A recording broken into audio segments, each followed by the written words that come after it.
Hello, everyone, and welcome to another Propmodo live webinar. My name is Franco. I'll be your host as always.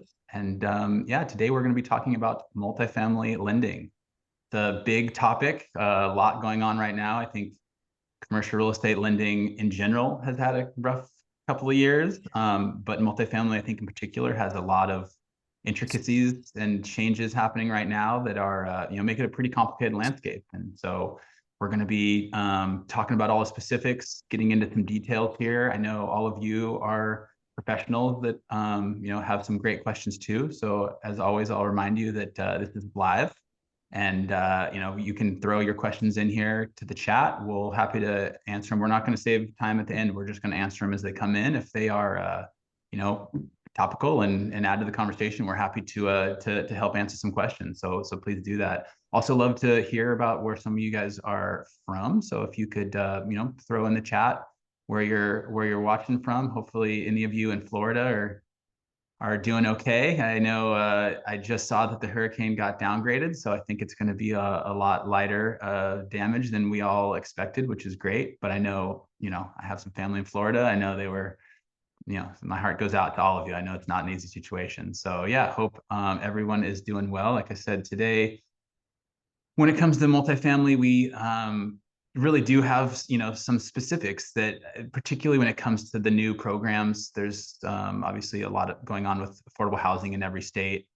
The Inflation Reduction Act has a lot of stuff packed into it that is kind of changing the landscape too, and we'll get into all of that. So happy to get this started and introduce my expert panelist here. First, we have Malcom Davies. He's the CEO of the capital advisory firm Way Capital. Hi, Malcom. Thanks for joining. Thanks for having me, Franco. You're a Southern Californian like myself. I see the palm tree in the background. That's real. Doesn't quite feel like fall yet. Gives it away. I definitely. And they're not bent over in wind, so I knew it wasn't Florida. No, yeah, that's one thing we don't have is the hurricane. Yeah, we got earthquakes, but not the hurricane. So next I have Jeff Goldberg. He's Chief Credit Officer and Head of Capital Markets at the commercial real estate lending group Excalibur Capital. Hi, Jeff. Afternoon. Good to be here, Franco. Yeah, thanks for joining. Last but not least, we have Jerrod Delaine. He's Chief Executive Officer at the Delaine Companies, and he's also an adjunct professor at a small liberal arts school called NYU. Thanks for joining us. Thanks for having me. Well, first, I always like to go around the horn a little bit and just would like to hear from you guys about what's going on in your practices. Kind of give me a state of the market, what you're seeing. We in the green room before, I know there's been some new deals that some of you guys have been putting together. So, interested to hear about that. Jeff, why don't you kick us off? I know you've been busy and probably got some stuff going on. So what are you seeing in the multifamily lending market right now? Sure. So, it definitely was a tough, year and a half. I'd say, post 2022 as rates kind of went up and, the lending environment changed pretty dramatically. This year, especially in the second half of the year, we're definitely seeing a big increase in interest for lending products again, both on the refinance, acquisition, and construction side. I think one of the things that we offer in-house that maybe differentiates ourselves from some other lenders out there is we have a C-PACE lender, a HUD lender, a bridge lender, and a USDA lender in-house. And one of the things that we like to do is combine multiple of those programs. So we've many times have combined, say, bridge and C-PACE on, say, a new construction or sub-rehab multi-deal. Our C-PACE and USDA folks have partnered on non-multifamily deals, and then the bridge team can do standalone deals as well. So sort of trying to put the pieces together to build out a full cap stack. Yeah, and that's, again, I think we're going to get into this, but it's kind of what's making this such a complicated thing is you have multiple programs that can all be, and probably should all be run together, right, to help make it a little bit less of a pull. So thanks for that. Jerrod, how about you? What are you looking at? What are you seeing in your business? So similar on the development side, 2022, 2023, it was difficult to buy existing buildings because interest rates continued to increase. You would go on contract and interest rates rise 2 times, right? Your debt proceeds would start sliding on you while you're in contract. So that has stopped. There's a number of deals that are now coming to market. that people are selling for a variety of reasons. Either they wanted to exit and they've waited as long as possible. Lenders are starting to put pressures on people to act. So it's opening up a window to do more investments. Interest rates at least are steady. And if you're really optimistic, they could be going down. So it's starting to open up some doors. We're definitely seeing more transactions on the horizon, both acquisition and new development. Yeah, and you talked a little bit about lenders putting pressure to get deals done. What does that pressure look like? So if you got a bridge loan in 2021, it's time to do something. You either need to put in more cash because the proceeds are required, or you need to sell. And in many cases, your investors are, imposing one of those acts to happen. That's happening a lot. A lot of the major cities, there's a lot of pressure because income has been pretty stagnant, but expenses have been rising. So across the board, there's a significant amount of distress. Yeah, it's a tough situation for some borrowers to be in, right? Where you don't Yeah. really want to do, or maybe can't do either, right? Dispose or get a new loan. So Nobody's underwriting 10 years ago presumed today's insurance costs. good point. Nobody's underwriting 5 years ago underwrote today's insurance costs. So there's a significant amount of distress happening across the market. So I'm seeing more and more of those transactions come to market now that people are ready to go, people are ready to exit, or sellers, the lenders or the investors are putting pressure on them to act.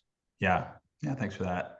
I'm curious, Jerrod. I mean, in light, before this, we were talking about obviously the hurricanes and whatnot. I mean, in light of what we've seen the last 5 years now with these repeated large natural disasters, I mean, how are you thinking about sort of the next 5 years and underwriting to that insurance expense? So on the new development side, and I do a number of public-private projects, a lot of the agencies are imposing on you to have resiliency plans. Like what happens if a 100-year flood happens, which seems to be happening more often. These hurricanes are happening more often, so your design is starting to have these costs start to reflect a bit. I think Florida is an extreme example. I mean, the insurance is a significant issue. I saw a wild stat that a lot of Floridians do not have homeowners insurance. And they have limited options, and California is going through a similar issue because of the fires. So I think that's going to be a significant, how that's going to play out the next couple of years, I'm not entirely sure. I will say I'm still bullish on Florida. The demand is still high for people who want to live there. So for that, I'm from Miami, so I'm biased, but I still do believe it's a good market. South Florida in particular, I do still think it's a good market in the long run. Yeah, and I will say in California, what we have noticed here is that, insurance companies don't seem to be very sophisticated about how they're raising rates. They just blanket raise everything, right? I've seen houses out in the middle of the forest get a same raise as one, and by the ocean. It's like, well, the fire risks are much different, but it seems like they're not really calculating like that, right? They're just rolling out these increases. So, well, thanks for that. Malcolm, how about you? I know you've been pretty busy here in the last couple of weeks. How's your business going? Yeah, I mean, I think just in general, I mean, to Rod's point, it's been a very difficult time to be a multifamily owner in the United States, simply because you've got expenses that really rose tremendously. Cap rates obviously escalated up, values dropped. Rents have been flat. So it's been a very difficult environment for everybody. I would also just say that I think we're coming to the latter portion of the distress per se. I mean, the reality of the situation is that most assets that were capitalized in 2021, early 2022 will likely be, underwater per se from an asset value perspective, right? I think it's pretty obvious to see. The question is going to be, what is the feeling going forward, and how do we resolve some of these challenges? We're certainly seeing short sales. We're certainly seeing discounted payoffs. We're seeing things that are being right-sized from a valuation perspective, which is ultimately giving the confidence of lenders and, frankly, equity to really start to think about how to move forward. We've made the assessment that said, if you were able to actually on the development side, get a shovel in the ground, in the next 12 to 18 months, you're going to be delivering into what I consider to be an incredible market because there's really not going to be a lot of supply. You can see how challenging it's been to put a deal together from a development perspective. So in all reality, even if your yield on cost is relatively tight, I think you're looking pretty good if you're going to be delivering a lot of part of this decade. So I do think that this insurance matter is something that really for all of us in the industry are going to have to think about. I mean, a hurricane, Milton, which is, my heart goes out to everybody there. Helene, right? All of these things are tremendously traumatic to everybody that's involved in them, but ultimately we all pay, right? The insurance companies will charge us all more because they have to make up for the claims that they're paying out on. So, to your point, Jeff, if the house is in, if it's, it doesn't make sense, or Franco, I think you said that if it's in the trees versus the ocean, why is it both going up? It's going up because, they've got to collect enough to pay off on all the claims where they're going to be. So I just think you're right. I don't know necessarily, Jerrod, this is more your side of it, but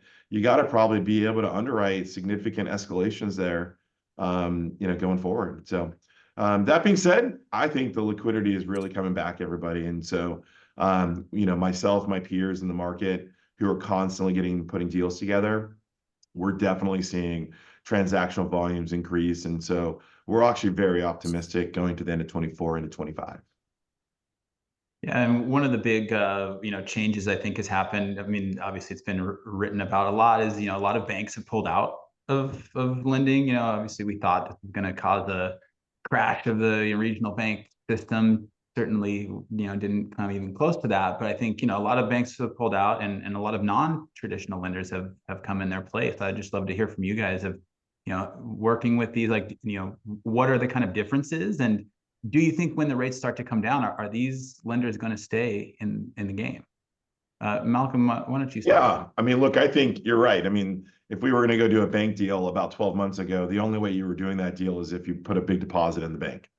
So it wasn't very attractive to everybody to do a bank deal. So it really did spur and grow what has really been growing for years, which is the growth of specialty finance companies, debt funds, groups that can really be more nimble and more flexible. We always say that it's really not ultimately the price of the capital that is as important as the efficiency of the business that you are in with that lender or capital provider.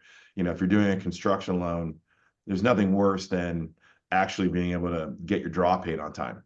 I mean, that is, no matter how low your rate is, it's just not worth it. So we have found that, particularly in the specialty finance debt fund marketplace, they've been really efficient. Pricing isn't that dramatically higher at the end of the day.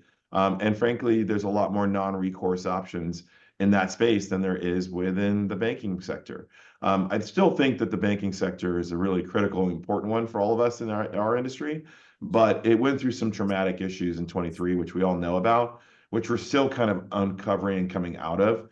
The balance sheets aren't perfect, but I do think we've kind of survived, so to speak, and that the regional banks are back to being more solvent, which is really where commercial real estate plays. The large money center banks, tend to cater to the top 100 real estate development companies in the United States, right? That's who they want to bank. It's the regional banks that really bank most entrepreneurial sponsors doing deals in their general markets. That will come back. I do think, though, that one of the keys going forward is that transitional real estate and floating rate debt has been a killer for all of us, right? So construction loans, bridge, getting your assets stabilized is so critically important because the spread between fixed rate financing and floating rate, 300 to 400 basis points, it's the live or die kind of delta. So my sense is that, we want to be able to get our clients their deals and to get them to a point where they can get to that stabilization as quick as possible to get into that fixed rate market, which, Jerrod, I think mentioned this before, but the rates are not that bad, actually. So let's all work towards hopefully a more stabilized interest rate environment going forward. Yeah, it's fascinating too, like you're saying with the speed, right? The speed to get that done. Those non-traditional lenders seem to have that. It's like a bit of a competitive advantage, and some people are willing to pay for it. Go ahead, Jeff. I was just going to say something that Malcom had said resonated with me because I think we've just gotten so used to these super low rates of, called the sort of pre-22 type years, that even thinking back, 10, 15 years ago, 5% on a permanent multifamily loan was a really solid rate. And I just think we went through sort of this shock, and I think a lot of players, unfortunately, that especially the newer developers in the space have only become accustomed to these sort of 0% interest rate environment, and we're unfortunately spoiled for a bit too long. But I think 5% for a permanent rate, I mean, historically is a pretty solid fixed rate deal. Yeah, I mean, look at the rest of the world. It's still, half of what it would cost pretty much in every other country. So I think that's a great point. We will survive. Jerrod, how about you? What's your thoughts on this? I mean, yes, they allow you to move faster. And yes, I mean, the big banks, the prices have gone up so much that it's actually parity. It's actually not drastically different. I think it's as interest rates, let's say they keep going down, potentially the banks come back to the market. It'll open things up. I think the point of the Fed was they were trying to slow us all down. I think that has happened. They have slowed us down. Certain sectors of the industry have backed up and paused. I think people are slowly coming back to the dance floor now. That's what we're seeing, hopefully at a healthy growth rate. But I think that's what we're seeing now is it's moving that way, and it's opening up space. It's actually creating opportunity for other players to come and fill that void. Great. Well, I'd like to lay out some of the options here, right? We'll go over them all in detail, but I just want to make sure that we're covering all our bases, right? We have the traditional kind of lending institutions, the non-traditional we've already talked about. I know we have a lot of green lending options, right? C-PACE has kind of come up. That's a interesting new one. Maybe Jeff, you could kind of give me a rundown of what some of the other programs and lending options are out there, and we can kind of pick them off one by one and talk about them. Yeah, I mean, I think we kind of maybe alluded to them, but I mean, obviously the agency options, which are more conventional, Fannie, Freddie, HUD, and I mean, I think that kind of covers it. I mean, conventional bank, obviously the alternative debt funds and so on and so forth. I think that's pretty much all encompassing. Yeah, I know HUD has a couple of different options, right? There's the 221B4, right? The 223F. So we'll get into all of those, but I think maybe first we can jump into a little bit of the screen lending. I've written about it a lot. I mean, seems to have been a couple kind of leaders in this space that really, Nuveen jumps out to me as one that has really done a lot. But when it comes to C-PACE, what are you guys seeing? And what are some of the let's break down exactly the pros and the cons, right? How it maybe differs from some of the other ones. I'm gonna stick with you, Jeff, on this one. If you can talk a little bit about the C-PACE. Sure. I think to your point, it's attracted a lot more interest, especially in the last 2 years. The product has probably been around for somewhere between 5 to 10 years, but really is only caught on in the last couple, I'd say maybe going back about 3-4 years ago. And I think that the interest of late has been sort of to Malcolm's point earlier about regional banks stepping back, other lenders stepping back for the last couple of years as they sort of shore up capital and fix.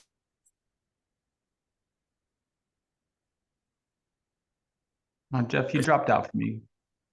I dropped out. Yeah, I can hear you now. Go on. Sorry. Back.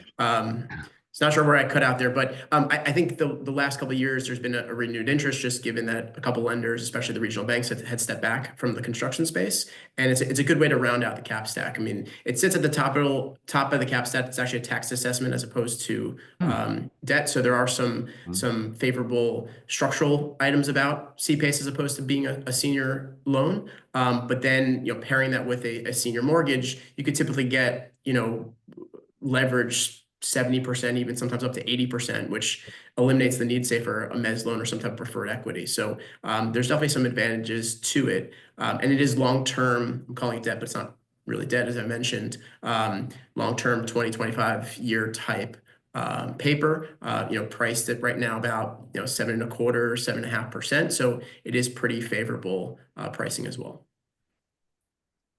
Malcolm, if you have any Yeah, I mean, experience? look, I'm a huge fan. I have a joke. I think I did the largest CPACE loan in California in 2018, and they go, "Wow, it must be really large." I mean, it was 12 million, and today you see CPACE loans closing all over the place. I saw a recent one for 190, for example. There's a bunch of really advantageous elements with CPACE. I mean, one, to Jeff's point, because it's really in an incredibly secured position on the property taxes. The pricing and the investors that are really buying the paper, the price is relatively low. If you look at the cost of a PACE loan at 7.25, that is remarkably low from a fixed rate perspective, particularly on development. So what we're seeing is we're seeing a lot of groups levering off of the CPACE, using that almost as an A note in their development deals. The other elements here are just the amount of institutional growth in the space and how many of our larger alternative investment managers and private equity firms that have actually launched CPACE programs and CPACE product that is really infiltrating in commercial real estate. So I think it's just not only here to stay. The reality is, I think it's going to be a major piece of commercial real estate going forward. There are some things I talk about with CPACE that maybe not everybody was like, "Hey, you want us to promote this way," but I do want to let developers that are listening. One of the things that we think is a massive advantage is the lack of acceleration if there is a issue in the project. So if you have a mezzanine loan, for example, if you have a challenge and you default on that, the mezzanine lender is going to quickly accelerate the loan and require you to pay it off in full. On a CPACE bond, you have the ability to catch up, catch up with the default, but you don't accelerate. So from a safety perspective, it's really a remarkable tool in the development itself. The other things that we're seeing in CPACEs was the concept of prepaying it. We always had to negotiate some point of ability to prepay it because we didn't think the buyer might want to keep the CPACE on the property. But what we're seeing is the transactions that are happening now where the buyers are buying the properties, hotels or more apartments or whatever it may be, and they're actually keeping the CPACE there because the pricing is so cheap, particularly deals that originated some time ago relative to today. So my sense, it's a really great product.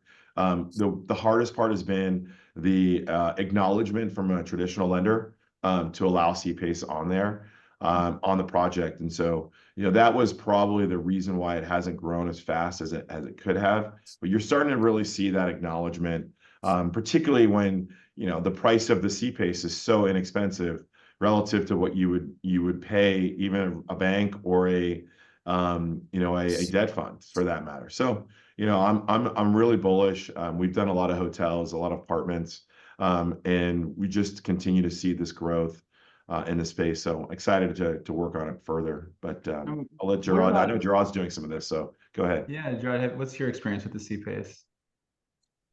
So I haven't worked with CPACE yet, but what I wanted to tell everybody is about the climate change money that's coming from the federal government. There's a significant amount of dollars they're putting out in the billions. So for those who are doing both renovations of existing properties and new construction, there are, some significant amount of capital going through a lot of CDFIs out there, community development finance institutions, such as CPC, LISC. A number of these organizations are putting up that capital out the door. Some is grant money, and some is lending. So people should keep a lookout for that.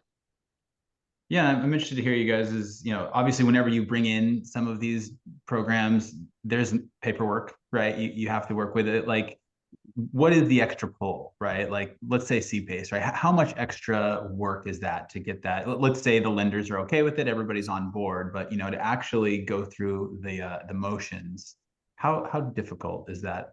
Malcolm, it sounds like you got some. Yeah, it depends. So I've always said the two easiest ways to do it. One is you have your lender is comfortable going to whatever last dollar. So let's call it 70% LTC, 75%. And if they were to do this and they're expensive debt fund, they were happy to go to that 70% LTC. However, what you'll do is you'll go back and working with your lender, let's say that lender goes from 0 to 50%, and then from 51 to 70% CPACE versus their money. And it's 7.25 versus them at SOFR 500. You can see the delta between both of those from a cost perspective. So we have found that being a real avenue to get the CPACE acknowledgement done in that situation. On the other side of the barbell is folks that have recourse loans, for example. Okay, so your reality is you have a bank loan, it is recourse, and the reality is the bank at that situation will acknowledge it because they have a pretty strong borrower behind it. So they're going to say that's okay with us because we have pretty good recourse behind this asset. And even though our financing, frankly, is not maybe as accretive to our client, CPACE can only qualify to up to a certain percentage. I think each state or municipality has some variability to that. It's like 30 to 40% of the total project cost. So those are two scenarios. The last one I'll just say is that the groups that have launched CPACE out of their funds, per se, the private equity firms, they are much more easy to work together with their loan and then their CPACE provider. So you're seeing that growth that's happening as well. So, I'll just stop there, but that essentially those are the kind of three areas that we see as the best opportunity to get deals done. Jeff, do you have anything to add about the kind of going through the process and what a borrower should expect when they're actually, getting into this? Yeah, a bunch of the feedback, similar to what Malcolm had mentioned, is we found a number of borrowers who have, say, worked with different parties on both, say, CPACE and the senior loan, and not every group is going to work well together, play nice in the sandbox. So to eliminate some of that friction, we've definitely seen or had some success offering sort of both in-house, and we know other groups, as Malcolm mentioned, are doing the same. So sometimes that I think is a better approach for borrowers, such that they're not dealing with multiple lenders. Even if it's not CPACE, we've definitely heard situations if it's mezz and senior or mezz pref and senior, when you have different parties involved, it obviously gets a little more complicated. So that's just one area of friction that I think could be prevented. As if it wasn't already complicated enough Exactly. to get a loan done in this landscape. Well, great. Let's shift here a little bit. I want to get into some of these programs we talked about from the agencies, right? And I know HUD has a number of different programs. The one that I think is probably the most prevalent is this HUD 221D4. Love to hear from you guys about what are some of the specifics of it, and just like CPACE, well, what are the specifics of how it comes into your debt, and what does it kind of maybe create as far as an extra layer of complications? Jeff, I'm going to stick with you on this one. I know you have some experience there. Sure. So I guess the high level good and bad with the program is on the good side, you're talking about non-recourse, long-term 40-year type debt, very low rates. Right now around 5.5% for new construction. And from a leverage perspective, depending on the affordability component, you can get up to 90% of cost. So, pretty strong offering for a construction product. On the flip side, it is a government program, so it is going to take a little bit longer. It's definitely a multifaceted underwriting approach, both with your lender and then shipping off to HUD. The one thing we always mention is that you can start the HUD process much earlier in the process than, say, a conventional bank loan. You can start once you have just sort of an idea, hey, I want to build 250 units in Birmingham, Alabama, as opposed to, maybe approaching one of those regional banks. You may need to have, full design plans before fully engaging them, which for HUD, you can start, multiple months after the start of the HUD process. So, while I still think it is definitely a long process, it doesn't seem as long at the end of the day as a lot of people portray it to be, because you can start HUD a little bit earlier in the game than, going to various other sources of capital. But it sounds like you got to know up front that that's your course you're going to take, right? To kind of yeah. You definitely, if you're going with the D4 program, you're committing to the D4 program. That's fair. I think the starting of it early, like Jeff mentioned, is so critically important on the 221D. The reality is, you don't need to have your drawings done. You couldn't go submit without, paying for full-scale construction drawings, getting permit ready so that the GMP or the GMAX is ready to be done, in a traditional finance, even with a debt fund for that matter. So reality is it's not interesting. And so that means you've got to really kind of get all your project completely done. Whereas on HUD, you can really start that process, to Jeff's point, very early. And it is a long, lengthy process, but you're never going to get better leverage, better pricing, long-term assumability. You got all these benefits from it. Certainly you have Davis Bacon wages. So, you got to pay attention to what your costs are going to be from, your contractor, but many deals, you're going to be paying that anyway. So, the reality is that's a really great option for people. And I think one of the challenge about that is that they realize they start too late with it. And that's why it makes it so prohibitive for them, because they didn't start it right when they conceived the project. I mean, once you get, some schematics done, you can, Jeff, you can correct me right or wrong or different, but you can get a submittal in on a project relatively early, and it makes that time frame much less than you expect. No, 100%. And as you mentioned with the schematics and designs, I mean, that's sort of the last stage of the process. I mean, if you go the sort of typical route of going concept meeting to pre-application to firm application, I mean, it's only at the firm application do you need those full designs, and that's sort of the last 2-3 months of the process. So maybe from start to finish, it's going to take you 12 months to go from an idea to a closing, but you can push off those having those full designs till much closer to the end than the beginning. Yeah, and I'll just add, in comparison to, a Fannie or Freddie product, typically the rates are a little bit better, but you need that longer time frame to do it. So I think that's the measure is, do I have a short window of time? Then I need to go this way. Or if I have enough time or I've purchased the land already, then I can go this path. Great. Another program that I'd love to bring up here is the 223F program. Malcolm, you kind of turned me on to this, so I'd love to it's a great program, because the reality of it is you can apply before you're stabilized to allow that processing timeline to occur. This, just so everyone's aware, this is the bridge product, or I shouldn't say that can take you off of your construction loan, permanent financing from HUD, that it's got great rates, great leverage, and like I said, one of the things about HUD that's great is the assumption availability. So this is an amazing product that I think some people don't think about when they're thinking about coming off of their transitional elements of their deal. You can apply much earlier than you expected, and the processing timelines are far less than the 221D4s. And I just think it's something that we recommend to all of our clients as part of a suite of optionality, in comparison to either Fannie, Freddie, bank, life company. You should also consider the 221.3F as well. So certainly we like it a lot, and we've done a lot of these deals. And so there's some elements to it.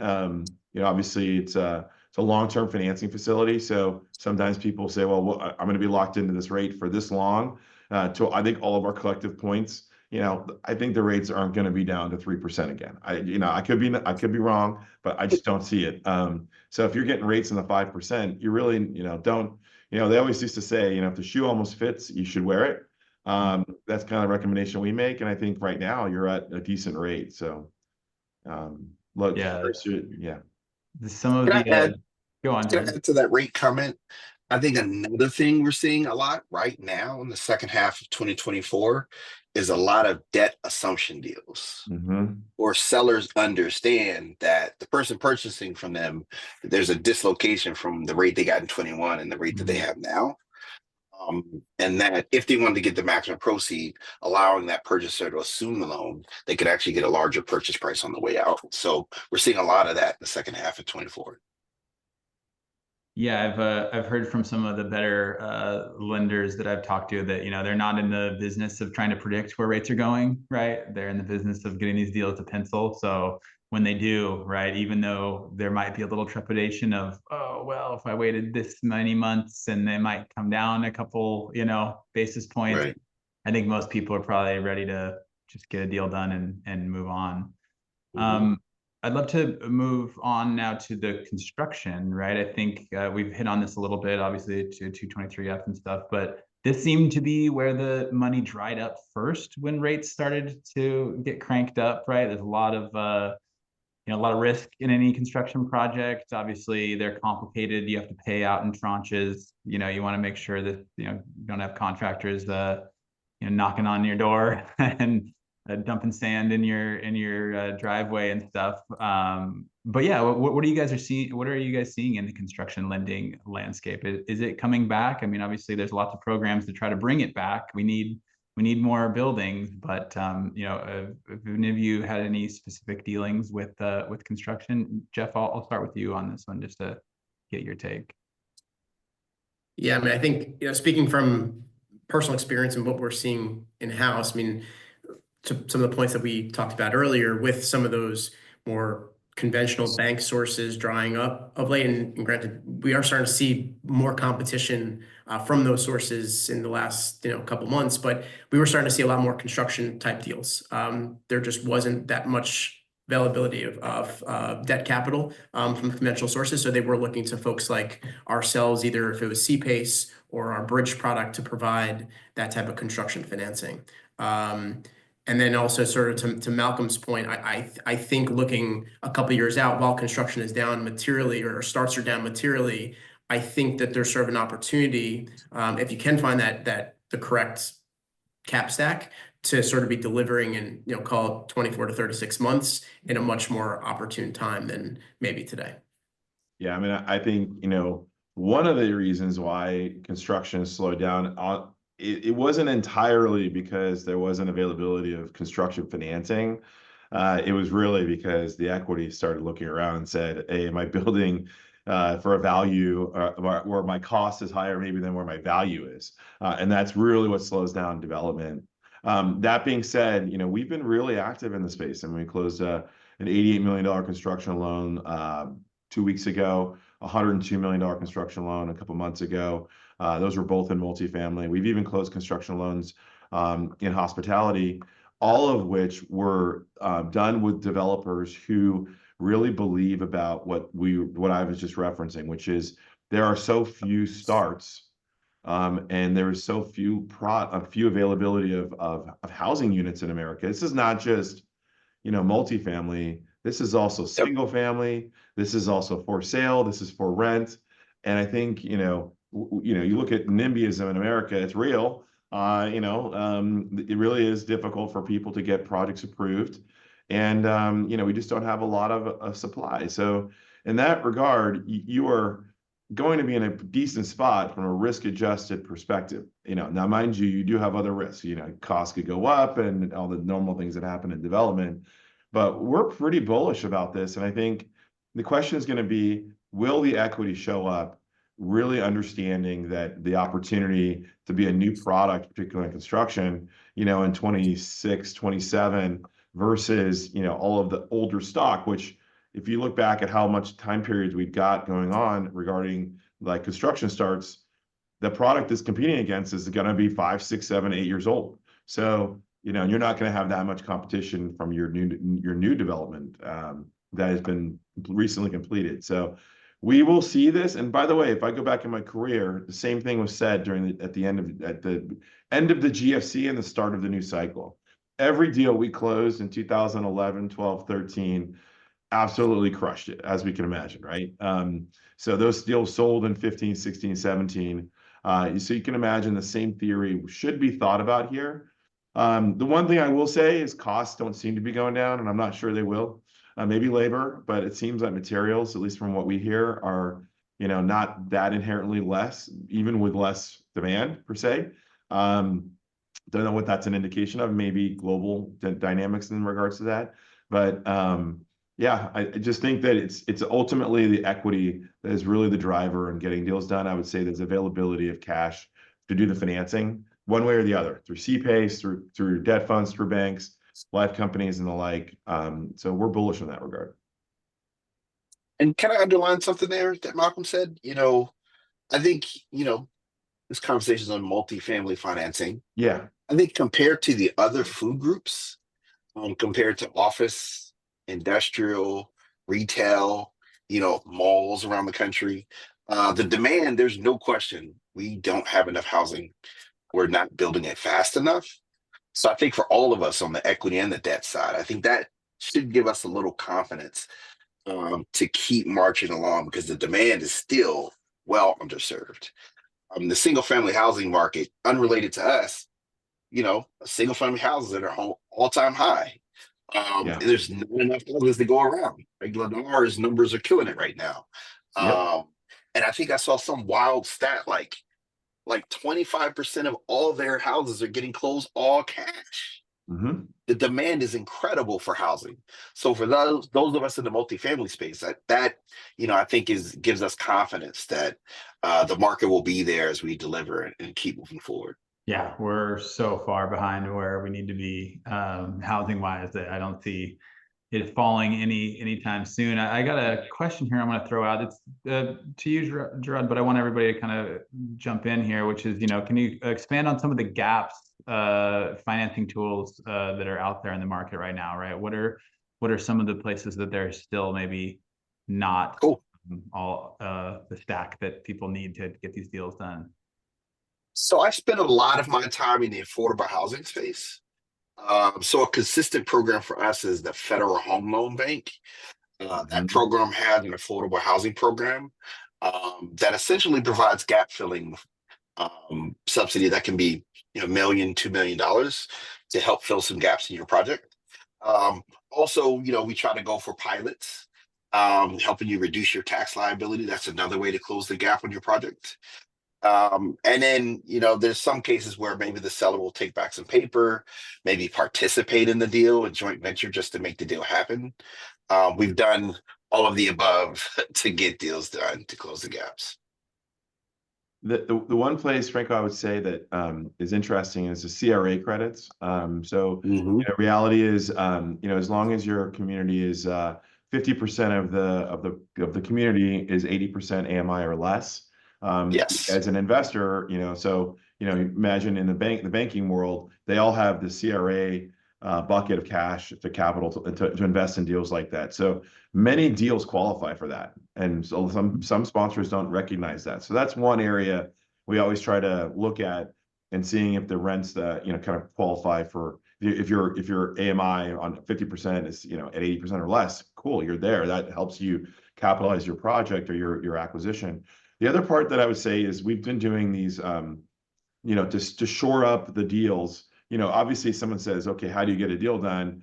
Obviously you have a lot of equity. Your construction loan will be 50 to 70%. And, what do you do to make up the delta in the middle of that? And so we've done everything from, we call it super pref, which goes above the mezzanine loan. So imagine you go to 70% loan to cost or 75. We'll put in a super pref that will get you to 85 to 90%. Obviously, everybody knows there's some risk in that. I'm not denying that. But one of the ways that we kind of get around it is that it's participating pref. And so, rather than having a gun to your head, so to speak, and making a payment on that super pref, they get a piece of the action, so to speak, and the profitability of the project, because they are coming up in that rarefied air of what they believe is an equity risk. Particularly if you're at 90% of the capital stack. It's not a bad way to get a deal done in a challenging market. And so those are things that we're doing today, in addition to just looking at capitalizing projects through traditional LP equity sources. But those are some unique things to think about if you're struggling to find that gap in the project. That's fascinating. Can I add one more? Sure. If you're renovating a building that's older than 50 years old, historic tax credits are an excellent gap filler. Excellent. And if you're in a state that also has state historic tax credits, that can also be an excellent gap filler. So you may get 30-40% of your capital stack completely handled by the historic tax credits. So it's a fantastic program. Yeah. Jeff, you have anything to add about maybe some possible gaps out there for financing? I was gonna say on the historic side, we've definitely seen a number of those deals. And then, pairing or finding a bridge lender to bridge to those historic tax credits, because they typically come in at place in service or may have a slightly different paying schedule depending on the equity investor. But having a lender provide at least a portion of those funds up front obviously is important to build out that cap stack. I want to stick on the affordable housing segment here. I know here in California, there's density bonuses for having an affordable element, and lots of other states are starting to do something similar to that. So, are we seeing the low income housing tax credit being brought in, maybe to like some more traditional deals? Are we seeing non-affordable kind of builders and owners that are now being kind of drug into that space? What are you guys seeing in that respect? Jerrod, I heard So, Steve smiling. I'll start with you. so, like I was saying earlier, you know, everybody can agree we need more housing. I think everybody can agree we do not have enough affordable housing. If you look at the homelessness in our large cities like New York or DC, it's incredible the amount of homelessness in Los Angeles, that we do not have enough housing. Many of the states like New York and California, we just can't build it fast enough. There's not enough resources. I think California approves like 10 projects a year. New York State does, about the same. It's actually a long line of deals that want to get done. So that's a dilemma that some of the larger states are trying to figure out, is how can we increase the production? Because LIHTC, although it's a great program, it's a small window to run through.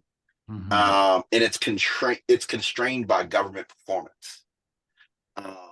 Whereas there's so much capital on the other side that wants to do more deals. A few people are trying to figure out, how can we create affordable housing without necessarily using LIHTC. There aren't a lot of subsidies to do it, but there's a few states that have certain bond programs that allow that to happen, where you can finance it 100% with bonds. But the states like California has a particular magic to it, because you have to apply for your bonds and your tax credits in separate rounds. And you have to be shovel ready in California and Massachusetts. So you actually have to spend a lot of your pre-development money before knowing you're awarded. So that makes it a little tricky to build there. But without a doubt, the demand is there. And then when you build it, there'll be a long line of people who are looking to rent the apartment. So vacancy is not an issue once you finish the construction of those buildings. And there's plenty of investors that are prepared to invest in those. So lots of limited partners. Many of them have CRA needs that are just clamoring at the bits. Lots of them have pre-development money. Some of them will actually help you tie the land up while you pull the rest of the capital stack together to close on your LIHTC financing. So it's a robust industry. It's got some challenges, but it's a pretty exciting future that there's years of work ahead of us. So you have to go through pain to do these types of deals, but the pain up front maybe is better than the pain at the end. So spending a little bit of time up front. I'll be out in New Orleans next week on a LIHTC deal that we're working on. So it's it's a lot of work. Every state, like Jerrod said, is different. I will say that the NOAA, naturally occurring affordable housing parameters, and so people are really focused on that. And when you can do that naturally occurring, there are places when you can promote it. It's not just like when you say, hey, the deal is exactly the same, but how you promote it and how you actually articulate it to the capital markets changes the profile of groups that will be interested in doing your deal, because they have parameters for their investment thesis that are required by them. And so the fact that if it's not being brought up to them up front, that it qualifies for that, that can be a way for you to get a deal done that you might not have otherwise been able to get done. So certainly even regular deals can get done with this understanding of what you're providing, which is affordable housing. Jeff, how about you? What's your experience with maybe folding some affordable into some of these? Yeah, I mean, it definitely enters the equation a lot. Either, on our sort of bridge side, where the goal is sort of a bridge to LIHTC, like Jerrod was sort of talking about, where we'll come in before sort of LIHTC is in place. where they plan to do some CapEx plan, or pairing LIHTC with HUD. That's a common occurrence also. I mean, definitely part of HUD's mission statement to build affordable housing. So to the extent they could do a D4 and use LIHTC to build out the cap stack, that's important. And then sort of to Malcolm's point, I mean, that NOAA concept is we've definitely seen that come into play a number of times. If it's, as I think the group has talked about on the CRA side for banks, or for Fannie and Freddie, it sort of fulfills sort of the mission. So it's a little A affordable. So that's definitely an important part of the lending calculus. Yeah, obviously, to make any of these big developments, the first step is to buy land, right? And I know that kind of is in its own little segment of the lending sector here. So what are your guys' experiences with land purchases, and what type of financing is available for something like that that's just unimproved land that still has a long way to go before it's even close to being stable? Obviously it's a lower loan to value, so there's more cash needed up front. But I spend most of my time in the affordable world. There are acquisition loan programs out there, lots of CDFIs, lots of LIHTC syndicators have capital for acquisition loans and pre-development loans. So in some of them, if you're a diverse developer, a nonprofit developer in New York State, for example, you actually can get 130% of the loan to value. So helps you take the land down and some of the money for the soft costs until you get to a LIHTC resyndication. So a few of them are actually, very, very attractive.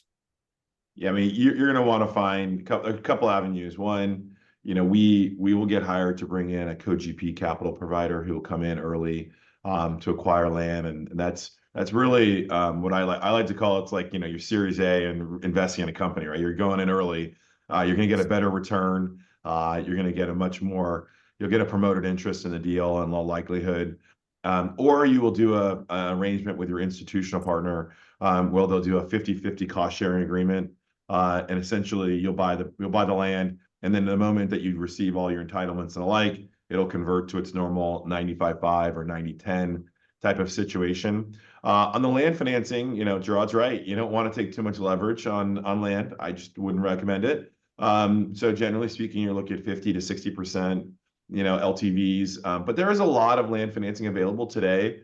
We've done a lot of these refis off of deals that we put together because they weren't ready to be capitalized from the equity.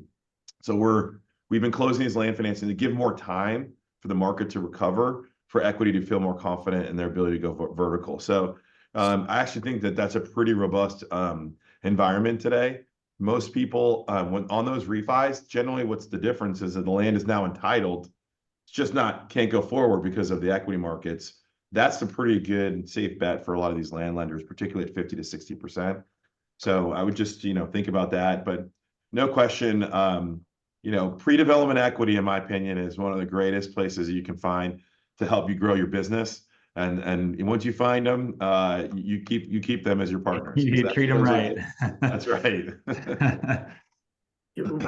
Well, one of the things, I mean, I think, and we've kind of said this already, but I think this is one place where there's really been a void the past, call it 18 months to 2 years. And I think we are at an inflection point, we are making a turn. But I think some of the other challenges that at least we had was, just given where construction costs were, trying to sort of make the deal pencil, and obviously to Malcolm's point about finding that sort of GP and equity, that was super, super important as costs continue to rise in the construction front, and even land costs were going up too. But making sort of all those numbers work was pretty challenging. But I think across the board, we're at this sort of inflection point where we're not seeing obviously that same sort of inflationary pressure on the construction front. Prices seem to have stabilized, but we've also had this lack of starts. So for the next, call like 12 to 24 months, probably a lack of supply. So after that, we should be in a much better fundamental position. Yeah, the lower inflation doesn't just help with the interest rates, right? It just helps with it makes everything pencil a little bit easier, right? You're not looking at an unknown growth rate is tough to look out.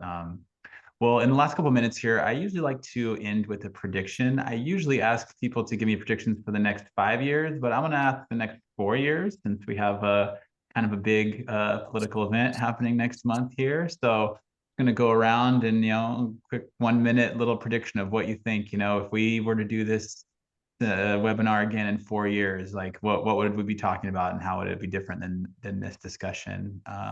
Jeff, I'll stick with you. You got the hot seat for the first prediction. All right. All right. So next 4 years. So I think, and I feel like we've been talking about from a national perspective, but I feel like a lot of these supply demand dynamics or just market dynamics are more regional and local than that. We've obviously seen, large migration to certain areas like the Southeast Texas and sort of away from some of the Northeast and California coasts. So, you're already starting to see that sort of doesn't have the same pace as it once did. And we obviously saw some large development in those areas. So places like Texas, I think less so Florida, but some of those other markets that are big inflows and big developments, you've obviously seen a big uptick in vacancy. So while for the time being, they may be slightly more stressed than they were, 18 months ago, I think that will sort of revert to the mean. I think as we've talked about a number of times with supply coming down, not as many starts occurring, there will be significant demand in 2 to 3 years, as we sort of all highlighted. There's no shortage of demand right now. So I think looking out 4 years, we'll be in a pretty good fundamental position across the nation. Not to say that there will be individual markets that are a little bit stressed, but I think overall we'll be probably more optimistic at that point than we are even today. Great. Jerrod, let's hear yours. What's your prediction for the next 4 years? Oh man, this is a heavy question. So there's a couple of external things we do not control, because in the world things are changing. Things are changing in China. Things are changing in Europe, which is out of our control here, and there is some pressure that's applying on us because we're an international investment place. A lot of capital flows here. I think technology is going to continue to have rapid change. I think it remains to be seen the lasting impact that has on commercial real estate. So the whole return to work thing, how much of the next generation is going to work from home versus in a physical office? I think that is going to continue to accelerate in the direction it's going. Mm-hmm. Probably putting more pressure on the housing stock because they're going to be working from home. Yeah. So I think barring all the other things going on in the world, housing is going to be more important. And for that, I'm bullish about investing in it. But, yeah, ignoring all the other stuff, because there's a lot of other stuff going on in the world. I think our housing is going to be critical. I think it's a good long-term investment. I think if you could buy your home and stay in your home, it's probably a good investment to have because we're not building mass subdivisions like we used to. No. The NIMBYism thing is there's no sign that that's going to stop in the near future. So for those of us who can figure out how to produce and create and own, I think it's going to be a good long-term investment. Agreed. All right, Malcolm, take us home. What's your... All right. So I used to make this joke that, it's not political, but I would be like, it's the tax efficient states versus the tax inefficient states, right? We know who's been winning because you can see how much easier it is to capitalize deals in high growth, job growth markets in the US. My prediction is that the tax inefficient states are going to start to really have to compete. And there will be some reversion, some sanity, I think, in my home state of California.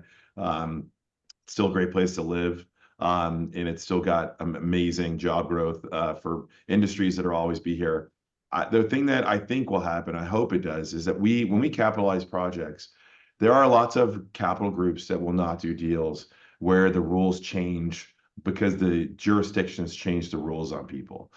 So in Los Angeles, there was a mansion tax. Well, the mansion tax was really applied to everything, not just a mansion. It was applied to apartment buildings. So if you sold a $100 million apartment project in LA now, you pay 5.5% of a transfer tax on the gross, right? And that really is about a 20 to 25% tax in all reality, if you're lucky to build a profit, right? So hopefully those are the kinds of things that don't continue to exacerbate the challenges with is already difficult. Things that can be a little more fair about how, the rules of ownership of apartments versus the tenants. Both are critically important, but one shouldn't have more rights over the other, that make it very difficult to be an owner. And that means that we won't deliver the housing. So we gotta figure out ways to make it easier to deliver housing, less costly, more efficient. And like I said, to Jerrod's point though, if you deliver multifamily, you deliver housing, it's going to either sell or actually be rented. And I don't know any other industry in commercial real estate where you can make that same assessment. Guarantee that. That's why we're all in it. Great point. Well, this has been fascinating. We're at the top of their hour. That flew by. If anybody else has any questions or wants me to connect them with someone here, feel free to give me an email. It's franco@propmodo.com. That's FRANCO at propmodo.com. Jerrod, Jeff, Malcolm, thank you guys for joining me. Hope to do this again.